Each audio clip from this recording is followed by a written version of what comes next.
I'd like to introduce Dr. Barry Coughlan. He's the Assistant Director of Clinical Psychology at the University of Limerick in Ireland. He would speak to today to highlight the range of critical issues pertaining to the emotional wellbeing and mental health needs of students with complex need, and drawing on evidence-based practice, international literature and research perspectives. Dr. Coughlan's research was considered in the development of the Federation's 2014 Special Education Policy Position Paper, that great policy that you people at conference supported. Dr. Coughlan will also be presenting a workshop from the beginning of lunch today for approximately about an hour for those who, counsellors and observers who may be interested, and hopefully we'll have time for some questions as well. So, Council, can you please welcome Dr. Barry Coughlan?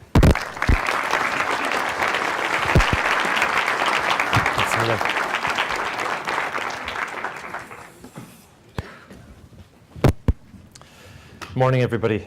Thank you for the kind words of introduction. I guess I have 20 minutes, I think, to present the main headlines around the whole notion of mental health needs in young people and indeed adults with various forms of intellectual disability, and I guess this whole notion of complex need, which is very much an evolving field. I think there's a clicker here somewhere. There is. Yes, good. I've just been speaking at the Aspect Autism in Education conference, which had over 500 delegates, and I guess on the screen here were just some of the highlights and some of the snippets in terms of where we were at and some of the debates and discussions we were having. And I guess really where this work evolved from was the whole notion of there is a changing pattern of childhood disability. And I'm sure I'm speaking probably to quite a diverse audience this morning, but I'm sure there's lots of people who are involved in special education and work with young people with very complex needs and autism, etc. And as I say, you know, we're working very much on the premise there is a changing pattern of childhood disability. We are seeing a far greater range of complexities in our classrooms that we've actually never ever seen before. And a lot of the time we're actually not really sure what to do with these young people. And I guess my role, I suppose my background is as a clinical psychologist, and I've been working with educators and teachers and health and educational professionals really over the last 10 or 12 years around this notion of emotional well-being. And I guess there's a really critical question in there for me in terms of there is lots and lots of literature and lots of really good practice out there in terms of developing resilience, developing an emotional literacy in terms of, you know, young people in our, what I would consider general population. And they work very, very well, and they're very effective most of the time. And I guess there's a really important question in there for me in terms of when we begin to understand these layers of complexity. And by layers of complexity, I mean the very presence of perhaps an intellectual or a learning disability, the very, very presence perhaps of what we now consider a complex need. And I guess by complex need, I'm really talking about rare chromosomal disorders, you know, the very evidence or the very presence of something like an autism spectrum disorder, ADHD. So we're talking about comorbidity or multiple disabilities, as it were. And there's a real lack and absence of good practice around, given these layers of complexity, given that these are the very and the most vulnerable young people in our school setting, how do we actually begin to develop this notion of emotional literacy or emotional well-being in these young people, when in fact a lot of the time we're actually not even recognizing that they have mental health difficulties. You know, and we have this ongoing debate, certainly in the health field, and I'm sure also in education, around, you know, these guys and these young people have very, very high rates of challenging behavior, and, you know, we're really not sure what to do with it. They're being excluded from the school setting, etc. And we try and implement lots of very innovative behavioral strategies. Some of them work, some of them don't work. And I guess the real challenge is, I think a lot of the time we're actually missing the point. These challenging behaviors are actually signs and symptoms of an underlying mental health difficulty. So you can apply all the behavioral strategies that you want and have the most in-depth resources going into classroom settings. But if we don't actually grasp the underlying issue, then we totally miss the point. So I guess as a clinical psychologist, you know, it's our role to really, and other health, in conjunction with other health professionals, to really begin to understand some of these complex behaviours. So yes, what we're actually seeing is a behaviour that challenges us, that challenges the classroom teacher, that challenges other students in the classroom, and that challenges the system. But perhaps those range of challenges, or that challenging behaviour, is actually perhaps an underlying mental health difficulty. And we know from the prevalence rates that large numbers of young people in our special ed classrooms, and indeed our mainstream schools, but in particular when we talk about those layers of complexity within special education, have very, very high rates of mental health difficulties. And I guess, to be very honest, we haven't been particularly good at picking up on those early warning signs and symptoms. And of course, what happens then is these young people get to crisis point, and then obviously the full range of health professionals are brought in, placements are broken down, the whole thing begins to break down. Whereas if we actually begun to pick up on some of those early warning signs and symptoms much earlier, 6 months, 12 months, much longer perhaps than that in some cases, it wouldn't actually have got to crisis point. So I suppose that embeds this notion of early intervention. Early intervention, in terms of complex need, of whatever form of complex need that is really, really critical. And if we don't get in there early, we do get to crisis point, unfortunately. So I guess much of the conversations and much of the workshops, certainly that I did over the last couple of days at the Aspect conference, was really generating some debate and discussion around, given the existing evidence base that we have, given what we know about our students in our classroom settings, in special ed and indeed mainstream and elsewhere, how do we actually intervene? And how do we know that this may be an anxiety disorder, or it may be a depression, or there may be some kind of trauma going on? And I guess these aren't debates that are unique to your country. We've had these debates in New Zealand. We have them consistently when I work in the UK and indeed Ireland.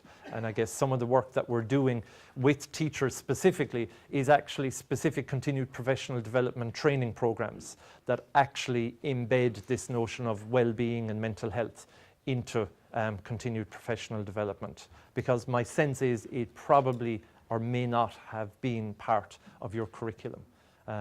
So as I say, given that there is a changing pattern of childhood disability, given that there is increased complexity, we actually, we can't sit still. We have to keep up to date, and we have to keep increasing the evidence base that's out there. And I guess, two of the strands that I'm particularly interested in as a clinical psychologist, working with people in education, is can we think about a range of intervention strategies that work for other populations and apply them to those with complex need? And in particular, in terms of the kind of therapy work that I do, we are adapting strategies, and we're looking at this notion of complexity, and we are trying to adapt those strategies to try and make a difference. And I guess the other strand is that notion of continued professional development. And there is a very, very strong evidence base out there that if we actually educate people and we give them the skills to actually understand what an anxiety condition or disorder, depending on what language you want to use, if we can give some knowledge and some of the early warning signs, then we know teachers in the classroom setting actually pick up on sometimes these very, very subtle signs or changes in behavior. They actually get very, very good at picking up on these subtle changes. We're not training educators or indeed other health professions to do diagnosis. That's not what it's about. But we're actually giving them some knowledge and some expertise around sometimes, a very, very subtle change in behavior is actually a warning sign. And it's telling us something, and it's a pattern of behavior that perhaps we haven't actually seen before. And I guess my question then as a clinical psychologist, when I go in to perhaps work with these young people and work with these teachers, is having conversations with the education staff around, when was the first onset of this particular difficulty? And what exactly is the behavior that we're talking about? Tell me about these subtle changes. Tell me about how John or Mary are different now in comparison to 6 months ago. What has changed? And invariably, what you will often find in the likes of an anxiety or depressive disorder, which are the two most commonly occurring mental health difficulties, chances are, probably 95% of the time, there is some critical incident that we can actually go back to. And that may be a change in staff, it may be a loss, it may be a bereavement, it may be something quite, I guess, subtle, so it's not going to be the most traumatic event in the world ever. But for the young person with a complex need who doesn't actually have the coping strategies to be able to deal with the change sometimes and that life throws at them, this is a big issue for them, and it creates an anxiety or a depression or some other kind of mental health difficulty. Again, lots of literature out there. Again, you're getting literally the main headlines here this morning. Lots of really good literature out there in terms of, very, very broadly, the international community is extremely concerned about the well-being of our young. There is enough World Health Organization reports out there to say we have significant issues in terms of the mental health of our well-being. We know there's significant bullying in schools. We know with the advent of Facebook and other social media, the bullying doesn't actually stop at 2:30 or 3:30. It goes on, and people are accessing this media, and again, we know enough about that.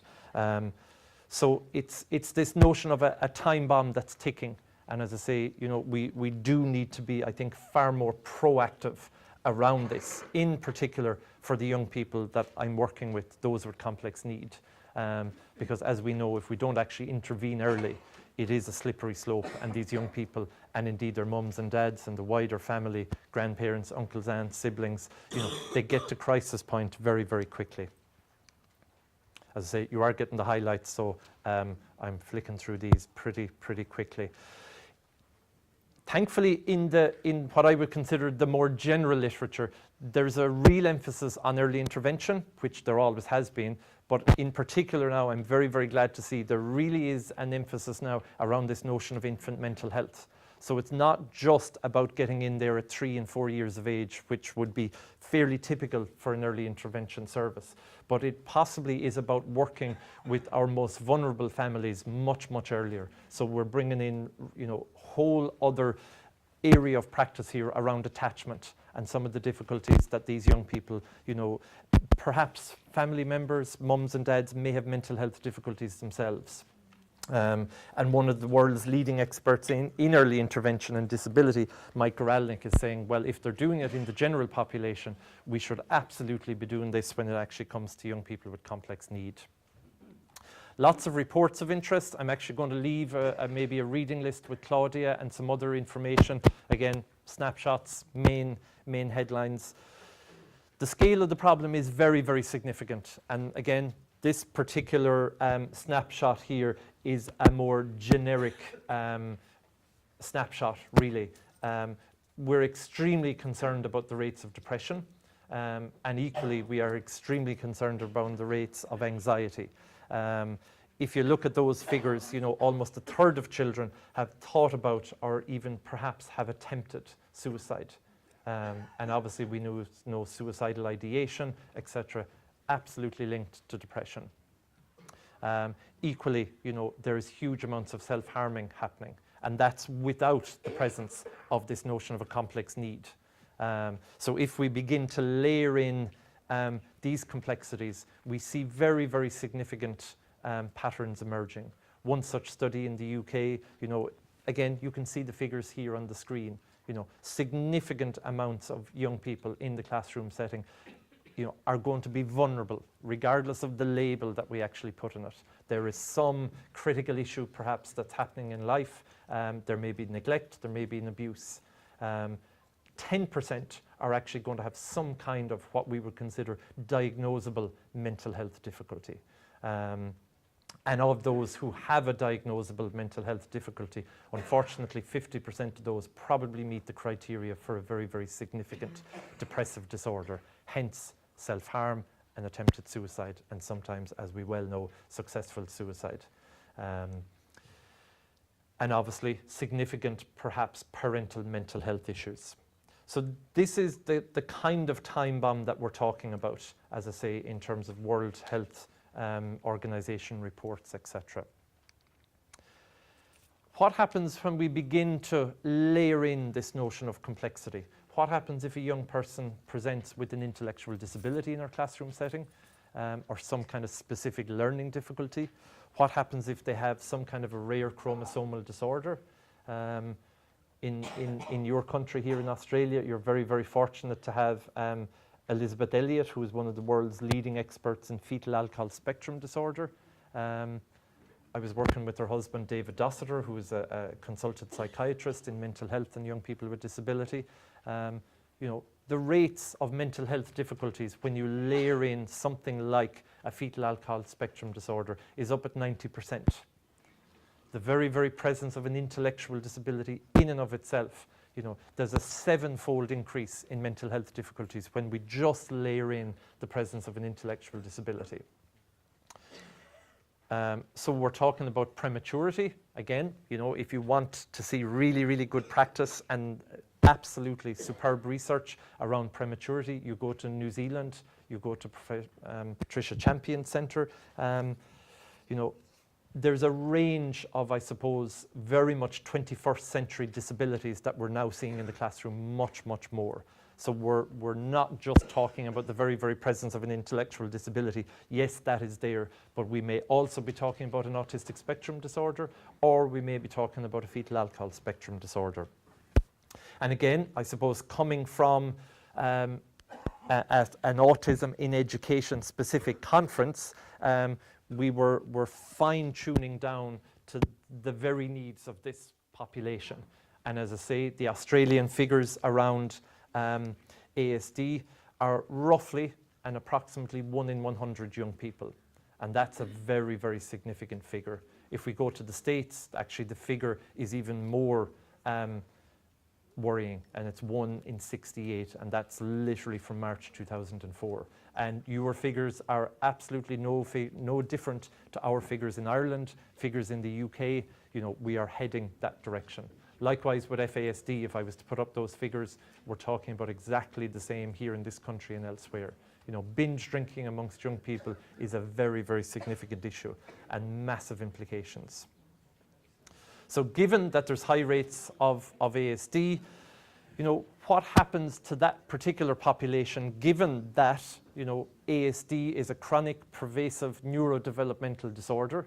Well, basically what happens is, you know, we're looking at a very, very fragile group of young people.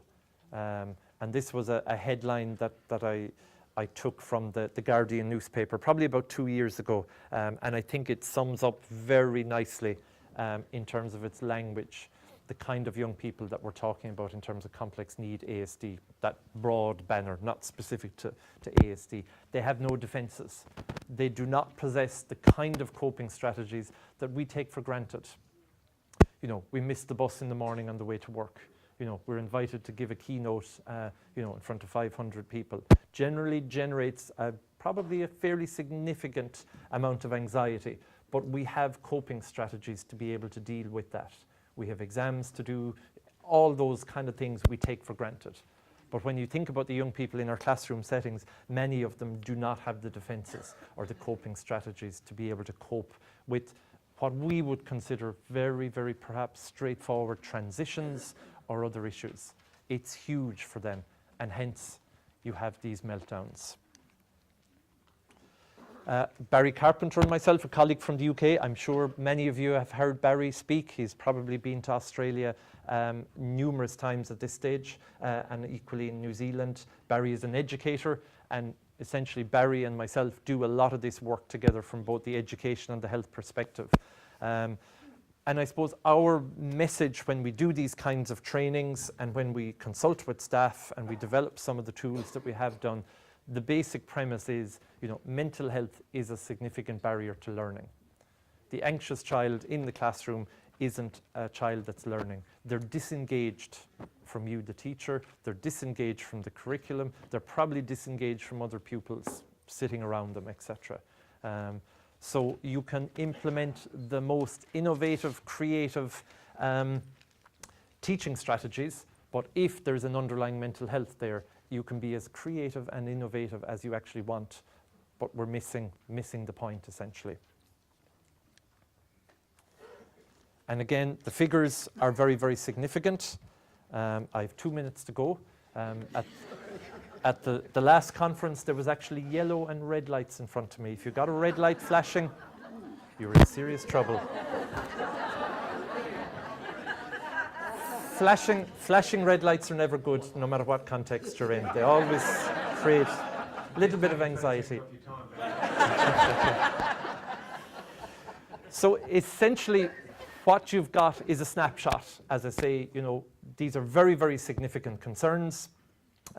We're sometimes baffled as to what we actually need to do in terms of the well-being of these young people. But I guess in the workshop that I'm now going to do with another, perhaps some of you here, we're going to explore those concepts in a little bit more detail. So to say, you've got the headlines, there's an emerging literature base out there. And I suppose we're really emphasizing this notion of evidence-based practice. There is enough of bad practice out there in terms of this whole notion of emotional resilience. We saw it in autism research, refrigerator parenting. It was the fault of the mums and the dads. Absolutely zero evidence to back that up, but yet look at the damage that it did. So I suppose we're really coming from this from an evidence-based perspective. And I think we'll probably share some of that with you over the next hour or thereabouts. So I think I'm actually going to stop at that.